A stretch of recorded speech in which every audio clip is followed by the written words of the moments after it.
paracha, il y a des bénédictions que Yaakov a données qui ne se réaliseront que lorsque le Mashiach viendra. Quand le Mashiach viendra, que se passera-t-il ? Nous pourrons observer toutes les mitzvot de manière précise, selon ce qu'Hachem attend de nous. Lorsqu'Adam et Chava ont péché avec le fruit de l'arbre de la connaissance, cela a causé quelque chose dans notre âme, nous empêchant de servir aussi bien que cela aurait dû être. Maintenant, alors que nous accomplissons les commandements, nous réparons cela avec notre Neshama. Quand le Mashiach viendra, nous pourrons accomplir les commandements de manière plus parfaite. C'est pourquoi on dit les louanges de Mashiach. Il sera très élevé. Il sera un très grand juste. Le mot très est composé des premières lettres des mots Mashiach, homme et David. Comme Méhod, Mem, Adam, David, Mem, Aleph, Dalet. Quand le Mashiach viendra, nous serons aussi précis que Adam Arishon avant de pécher, capables de réaliser toutes les mitzvot parfaitement. Alors lorsqu'il y a la résurrection des morts, Triat Amitim, nous recevrons une récompense de Dieu pour toutes les mitzvot que nous avons accomplies.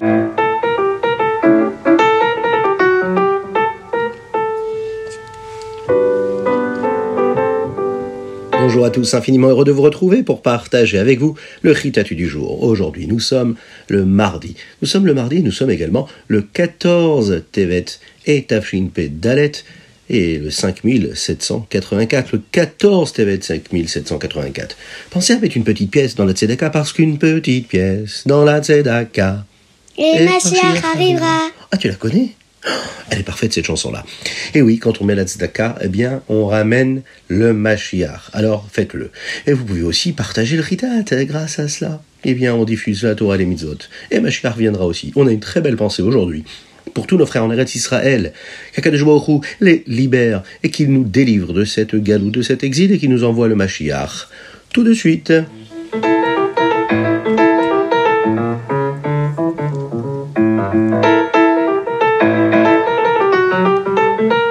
C'est parti pour le Chumash du jour. Aujourd'hui, nous sommes dans le Shlishi de la Paracha. Et de quoi nous allons parler ? Aujourd'hui, nous commençons à étudier les bénédictions que Yaakov a données à Ephraïm et à Ménaché, les fils de Yosef. Yaakov bénit les fils de Yosef avant sa mort. Il plaça ses mains sur leur tête, mettant sa main droite sur Ephraïm, qui se tenait à sa gauche. Yosef remarqua que Yaakov bénissait Ephraïm, le plus jeune, de sa main droite. Il n'était pas satisfait et tenta de changer les mains de son père en expliquant que Ménaché était l'aîné. Yaakov dit « Je sais, Ménaché sera grand et des hommes grands émergeront de lui. » Tout à fait, comme Gidon qui sauva les Juifs dans la guerre. Mais Ephraïm sera encore plus grand, car Yehoshua sortira de sa descendance. Yehoshua aidera les enfants d'Israël à conquérir la terre d'Israël.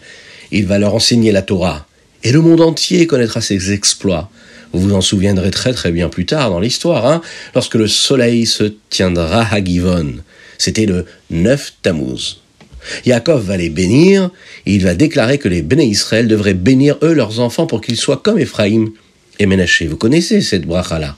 Yesimcha Elokim ke Ephraïm vechim Naché. Que Dieu te rende semblable à Ephraïm et à Ménaché. Yaakov mentionna Ephraïm en premier pour montrer que lorsqu'on compte les tribus selon l'ordre, eh bien Ephraïm vient avant Ménaché. Yaakov dit à Yosef « Je m'apprête à quitter ce monde, mais Dieu sera avec toi et te ramènera en terre d'Israël. Comme tu t'apprêtes à travailler dur pour t'assurer que je sois enterré dans la grotte de Marpella, je te fais un cadeau spécial, un lieu spécial où tu pourras être enterré à Shrem, que nous avons acquis du peuple des Moris. »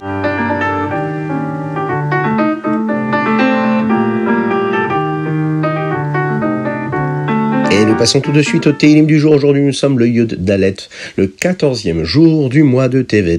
Et nous lisons les psaumes du 82 au 86. Et dans le psaume 83, le Teilim Pechet, il y a le verset « Mi li bashamayim veimcha lo chafatzti baaretz » Qu'ai-je dans les cieux sinon toi, Kadosh Baruch Hu, et je ne désire rien sur la terre. Vous connaissez peut-être cette chanson-là, le Ifrar Be'amav Tzadik, ce nigoun magnifique, dans lequel il y a ce verset-là. Il y a une magnifique interprétation de ce verset-là qui explique la signification de ce verset. Ai-je besoin du ciel? Je ne veux que ce qui est sur terre. Ce qui veut dire que même le Gan Eden, on n'en veut pas. Ce que l'on veut, c'est Hachem lui-même. Comment l'homme se connecte-t-il avec Dieu lui-même? Eh bien, en observant les commandements, les mitzvot dans ce monde matériel.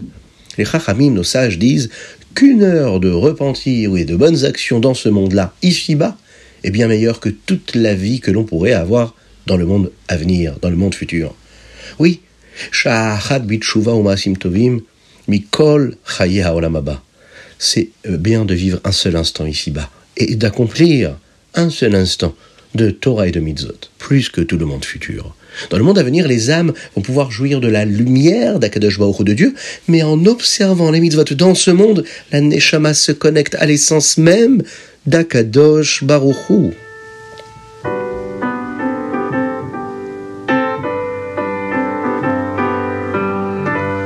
Et c'est parti pour le Tanya du jour. Aujourd'hui, nous sommes dans le 9e chapitre et nous allons développer tout de suite le Tanya. Au sein de chacun de nous, il y a deux rois qui tentent de gouverner notre être. L'âme divine souhaite que nous utilisions toute notre force pour étudier la Torah et nous conduire selon la volonté de Dieu. Oui, cette âme divine veut que nous tirions plaisir de tout ce que nous faisons, même au-delà de ce que l'âme animale pourrait en retirer. Oui, la Nefesh Bahamit, l'âme animale, quant à elle, veut que nous pensions à ce qui est bon, délicieux ou plaisant pour notre corps, sans penser à Akadosh Baruch Hu, à Dieu. La vérité, elle est que Dieu nous a donné le deuxième roi, c'est-à-dire l'âme animale, afin que nous le maîtrisions. Quand il est nécessaire de lutter, elle se plie et se renforce davantage. Pourquoi? Bien parce que c'est le rôle qu'Hachem a donné à la Nefesh Bahamit, à l'âme animale. Elle ne veut vraiment pas que nous fassions des choses incorrectement. Elle veut perdre dans la bataille, parce que c'est pour cette raison qu'Hachem l'a envoyée. Il est écrit dans les livres que si une personne n'est pas sûre qu'elle fait la chose correcte, elle doit voir comment elle se sent après. Si elle est heureuse, c'est un signe que la chose est correcte, car le mauvais penchant est heureux lorsque nous n'écoutons pas sa voix. Donc, si vous faites la chose correcte, tout le monde est heureux. Le bon penchant, car vous avez fait la bonne chose, et même le mauvais penchant, car vous l'avez vaincu.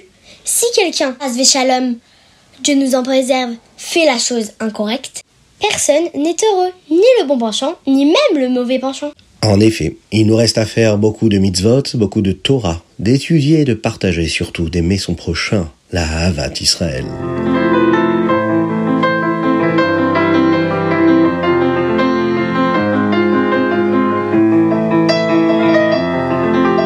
Nous allons passer tout de suite au Hayom Yom. Aujourd'hui, nous allons parler du Shpoler Zeidé. En français, le grand-père de Shpoler. Il était un disciple du Maguid de Mezrich, qui lui était un des maîtres du Rabbi Shimon Zalman de Liadi. Un jour, il rendit visite au vieux Admour. Le Admour, c'est, vous savez, une abréviation de Adonenu, Morenu, Verabenu. Notre maître, notre enseignant et notre rabbin. Il lui raconta les louanges du moment où il avait vu le Baal Shem Tov. Il n'était alors qu'un enfant de 3 ans et le Baal Shem Tov avait placé sa main sur son cœur. Et depuis ce moment-là, il avait toujours ressenti une chaleur particulière. Nous apprenons de cela que tout ce qu'un juste fait, un tzaddik, surtout le mérite de voir, d'entendre un tzaddik, nous donne une force, et cette force-là reste en nous. Elle laisse une empreinte éternelle sur notre propre personne.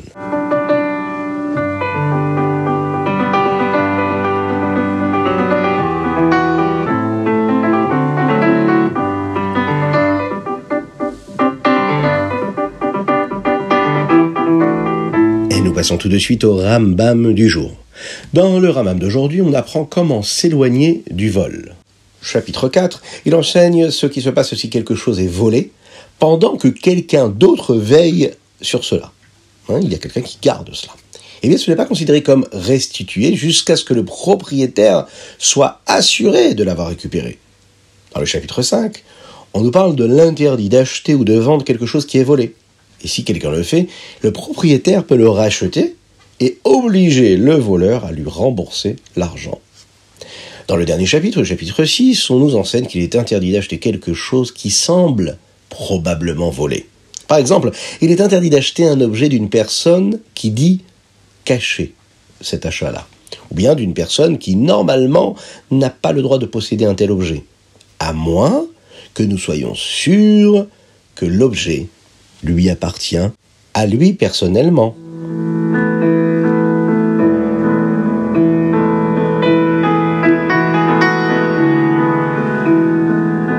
Et voilà, c'était le Chitat du jour. J'espère que vous avez passé un bon moment. Je vous souhaite plein de bonnes choses. On demanda à Kadosh Baruch Hu d'envoyer la guérison totale à tous les malades du Ham Israël et parmi eux, Avraham ben Sultana. Avraham Nissim ben Sultana. Si vous aussi, vous avez une dédicace à faire, c'est important de nous l'envoyer le plus rapidement possible. Ou bien, si vous voulez par exemple souhaiter un bon anniversaire à une personne de votre famille, alors n'hésitez pas à nous envoyer une petite dédicace par WhatsApp ou sur le site chitat.fr. Faites-le, nous attendons votre soutien. Et n'oubliez pas de partager le chitat. Que Dieu vous bénisse, qu'il vous protège, qu'il vous inonde de bonté, de grâce, de miséricorde, qui vous apporte de la joie véritable. Profitons aussi également de chaque instant que nous avons en ce moment pour dire des Teilim, en pensant très fort à nos frères en Eretz Israël. Qu'Akadosh Baruch Hu les protège et qu'il les libère de leur captivité très rapidement.